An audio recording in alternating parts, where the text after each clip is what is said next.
Correction de l'application numéro 1. Dans cette application, on enfermait une masse de 100 g d'eau dans un volume de 200 litres qu'on avait thermostaté à 20 degrés Celsius. Et on nous demandait, dans la première question, sous quel état physique se trouvait l'eau.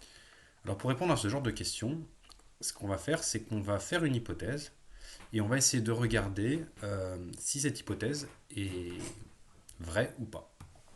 Par exemple, si je suppose que l'eau est complètement liquide. Alors l'information que l'énoncé me donne sur l'eau liquide, c'est sa masse volumique, qui est considérée comme une constante, 10 puissance 3 kg par mètre cube. Alors à ce moment-là, je peux écrire que la masse d'eau liquide, ça va être la masse volumique multipliée par le volume. Et sachant que j'ai une masse volumique de 10 puissance 3 kg par mètre cube dans un volume de 200 litres, c'est-à-dire de 0,2 mètres cubes, j'obtiens que je dois avoir 200 kg d'eau. Or, l'énoncé me dit que la masse qui a été introduite, c'est 100 grammes, donc mon hypothèse est fausse. Mon eau n'est pas liquide.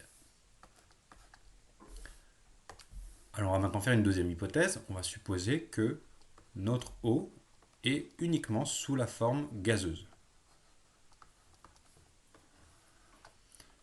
Alors, cette fois, je ne peux plus utiliser la même méthode parce que la masse volumique de l'eau gazeuse n'est pas connue.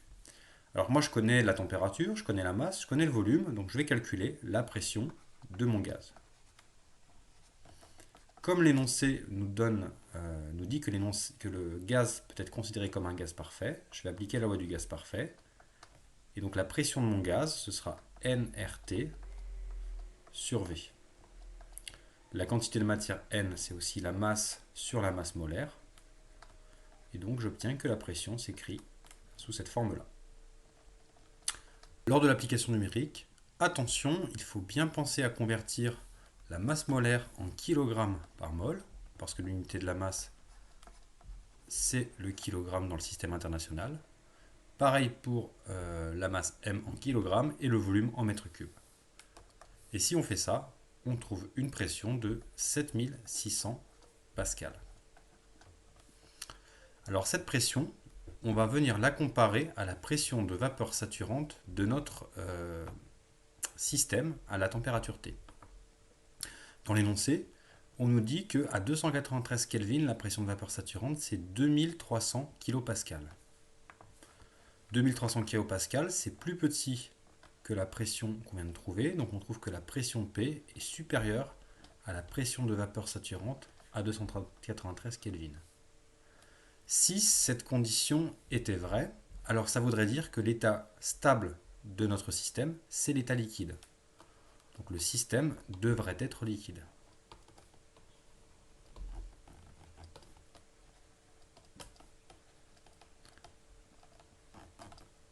Or, on a supposé qu'il était gazeux. Ça veut donc dire que l'hypothèse qu'on a faite est fausse. Le système ne peut pas être gazeux, et comme il ne peut pas être liquide non plus, on a donc un système qui va être dans un état diphasé, liquide-vapeur.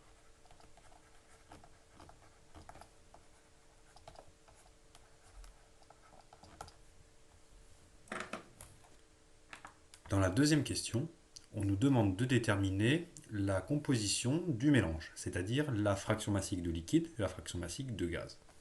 Pour ça, on va appliquer le théorème des moments. Alors pour appliquer le théorème des moments, on a besoin de connaître trois choses.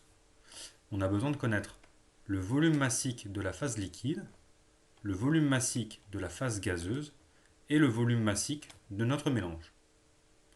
Le volume massique de la phase liquide, on l'obtient en général en utilisant la masse volumique.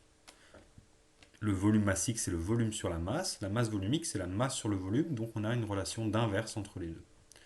Ici, comme mu vaut 10 puissance 3 kg par mètre cube, j'obtiens que le volume massique, c'est 10 puissance moins 3 mètres cubes par kilogramme. Pour le volume massique de la phase gazeuse, on n'a pas un résultat général parce qu'il dépend de la température. Pour le calculer, on va utiliser la loi du gaz parfait parce qu'ici, on peut considérer l'eau comme un gaz parfait. Si on ne pouvait pas considérer l'eau comme un gaz parfait, on vous donnerait probablement ces valeurs numériques. Donc le volume massique, si vous utilisez la loi du gaz parfait, c'est le volume V sur la masse M, et vous allez trouver que c'est RT sur PM. Je ne détaille pas le calcul ici, il suffit d'appliquer la loi du gaz parfait et de remplacer la quantité de matière par la masse sur la masse molaire. L'application numérique donne alors 59 mètres cubes par kilogramme. Pour finir, il nous faut le volume massique du mélange. Alors ça, on va directement l'obtenir avec les données. On sait qu'on a 100 g d'eau dans 200 litres, ce qui veut donc dire que le volume massique ici, ce sera 0,2 m3 divisé par 0,1 kg d'eau, c'est-à-dire 2 m3 par kilogramme. Dans le cadre d'un équilibre liquide-vapeur, il faut absolument trouver une valeur de V, ici, qui sera comprise entre VL et VG. Si vous trouvez plus petit que VL ou plus grand que VG, c'est que vous étiez trompé sur l'état de votre système. Pour terminer, on va appliquer le théorème des moments. Si par exemple on cherche à calculer la fraction massique de gaz, alors on a vu dans la vidéo précédente que le théorème des moments s'écrivait Lm sur Lg. C'est une écriture symbolique, rappelez-vous, L c'était le point représentatif du liquide saturant, c'est-à-dire la gauche du palier dans le diagramme de Clapeyron. G le point représentatif de la vapeur saturante et M le point représentatif de notre système. Si on remplace Lm et Lg par leurs expressions en fonction des volumes molaires, des volumes massiques, on obtiendra donc V moins VL sur Vg moins VL. L'application numérique nous donne alors 0,034, c'est-à-dire 3,4% pour la fraction massique de gaz. On a donc une masse de gaz qui vaut 3,4% de 100 g, c'est-à-dire 3,4 g, et le reste de la masse est sous forme liquide, c'est-à-dire ici 96,6 g. Pour finir, dans cet exercice, et dans cet exercice seulement, parce qu'on peut considérer l'eau gazeuse comme un gaz parfait, il existe une deuxième méthode pour retrouver ces deux résultats. Cette méthode elle est très très simple, vous l'avez peut-être même utilisée.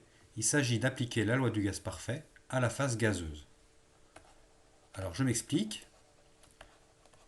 Si j'applique la loi du gaz parfait à la phase gazeuse, elle va s'écrire PV égale nRT.